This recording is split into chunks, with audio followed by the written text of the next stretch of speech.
Hey everyone, welcome to How to Make Small Talk in English. Today we're diving into a super important skill for all English learners small talk. Indeed, it's often overlooked, but being able to engage in casual conversation can truly open doors. Whether you're at a social event, in a professional setting, or just out and about, it's an essential part of everyday communication. All right, so once we've welcomed everyone, the first hurdle is always how do I even start talking to someone? It can feel a bit daunting, right? Absolutely. Breaking the ice is often the trickiest part, but there are some very reliable methods.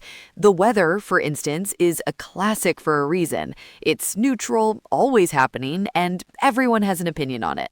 Exactly. You could say something simple like, lovely weather today, isn't it? Or if it's not so great, phew, this rain is something else, isn't it? It opens the door without being too personal. Indeed, another excellent strategy is to comment on a shared situation. If you're both waiting in line, you could remark, "This queue is moving slowly, isn't it?" Or if you're at an event, "Are you enjoying the conference so far?" It creates an immediate connection. That's so true. And don't forget recent events, especially local ones or widely known news. Just keep it light and avoid anything too controversial. For example, did you catch the news about the new park opening? Or that football match last night was quite exciting, wasn't it? Precisely.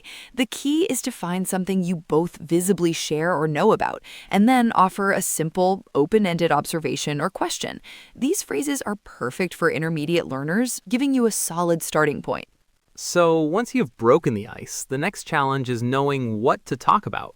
What are some generally safe topics that won't lead to any awkward silences or, worse, an uncomfortable conversation? Exactly. It's crucial to keep things light and positive. Generally, excellent go to topics include hobbies. Most people enjoy talking about what they do in their free time, whether it's reading, sports, or something creative. Oh, absolutely. And travel is another fantastic one. Everyone has either been somewhere interesting or dreams of going somewhere. Asking about someone's last vacation or a place they'd like to visit can open up a really nice chat. Indeed, food is also universally relatable. Discussing favorite cuisines, new restaurants, or even a simple, "Have you tried that new bakery down the street?" can be a pleasant conversation starter. And for general work, you can ask about someone's role or what they enjoy about their job, but avoid getting too specific or personal about salary or office politics. Right, keep it broad. Now, on the flip side, what are some topics we should definitely steer clear of when making small talk? Well, it's best to avoid anything too personal or potentially controversial.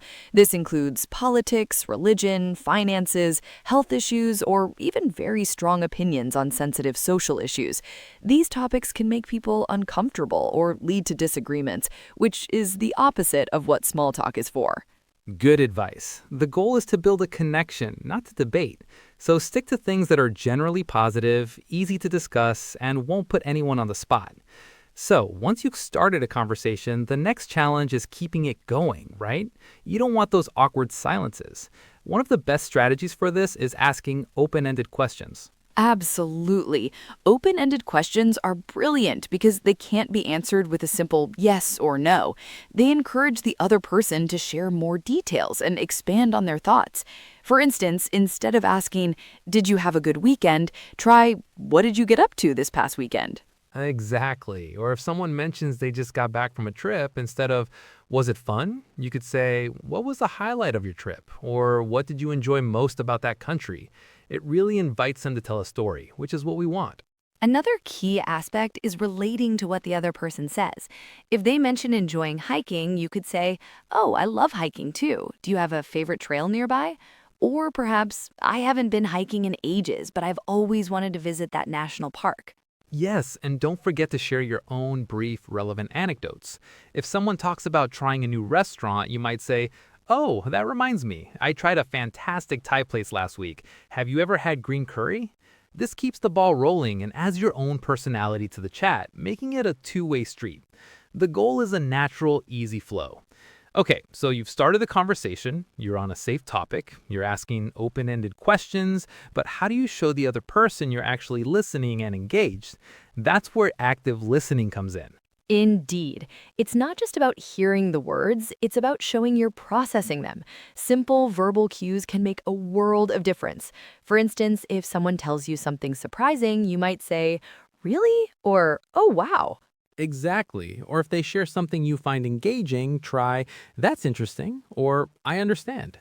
And don't forget nonverbal cues. A simple nod of your head, maintaining eye contact without staring, and then open posture all communicate that you're paying attention and you're interested in what they have to say. These small signals encourage the other person to continue speaking and feel heard, which is fundamental for any good conversation. Okay, so you've broken the ice, you've found a safe topic, you've kept the conversation flowing, and you've shown you're listening. But how do you actually end it gracefully without just, walking away mid-sentence?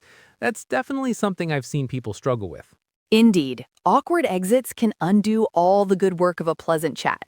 The key is to signal your intention politely and respectfully. One common and very effective strategy is to express your enjoyment of the conversation and then provide a reason for needing to leave. Right, so you could say something like, "Well, it was really lovely chatting with you, but I should probably get going now." Or if you have a specific engagement, "It was great talking, but I've got to run to a meeting." Precisely. Or perhaps, "I've really enjoyed our discussion, but I see my train is about to arrive." Or, "It's been a pleasure, but I must make a call before I lose signal." A slightly more direct but still very polite option is to say, "I won't keep you any longer," which subtly implies you're also ready to move on. Oh, I like that one. It makes it seem like you're being considerate of their time too.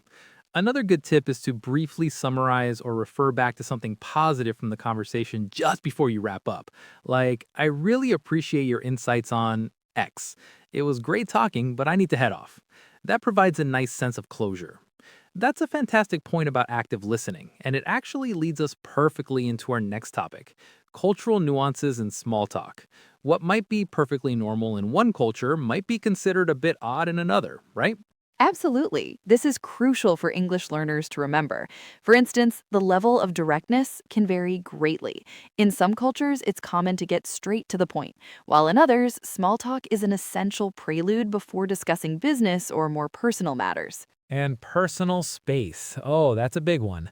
What feels like a comfortable distance for small talk in, say, Latin American cultures might feel too close for someone from North America or Northern Europe.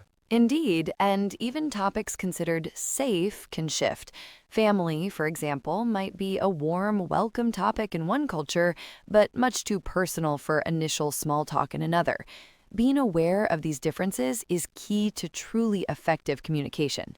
So, to wrap up, remember to start with simple openers. Choose those safe, light topics. Keep the conversation flowing with open questions and truly engage through active listening. Absolutely. The best way to improve is to put these tips into practice regularly. Don't be afraid to try them out in your daily conversations. Thanks so much for joining us today on how to make small talk in English. Keep practicing, and we'll catch you next time.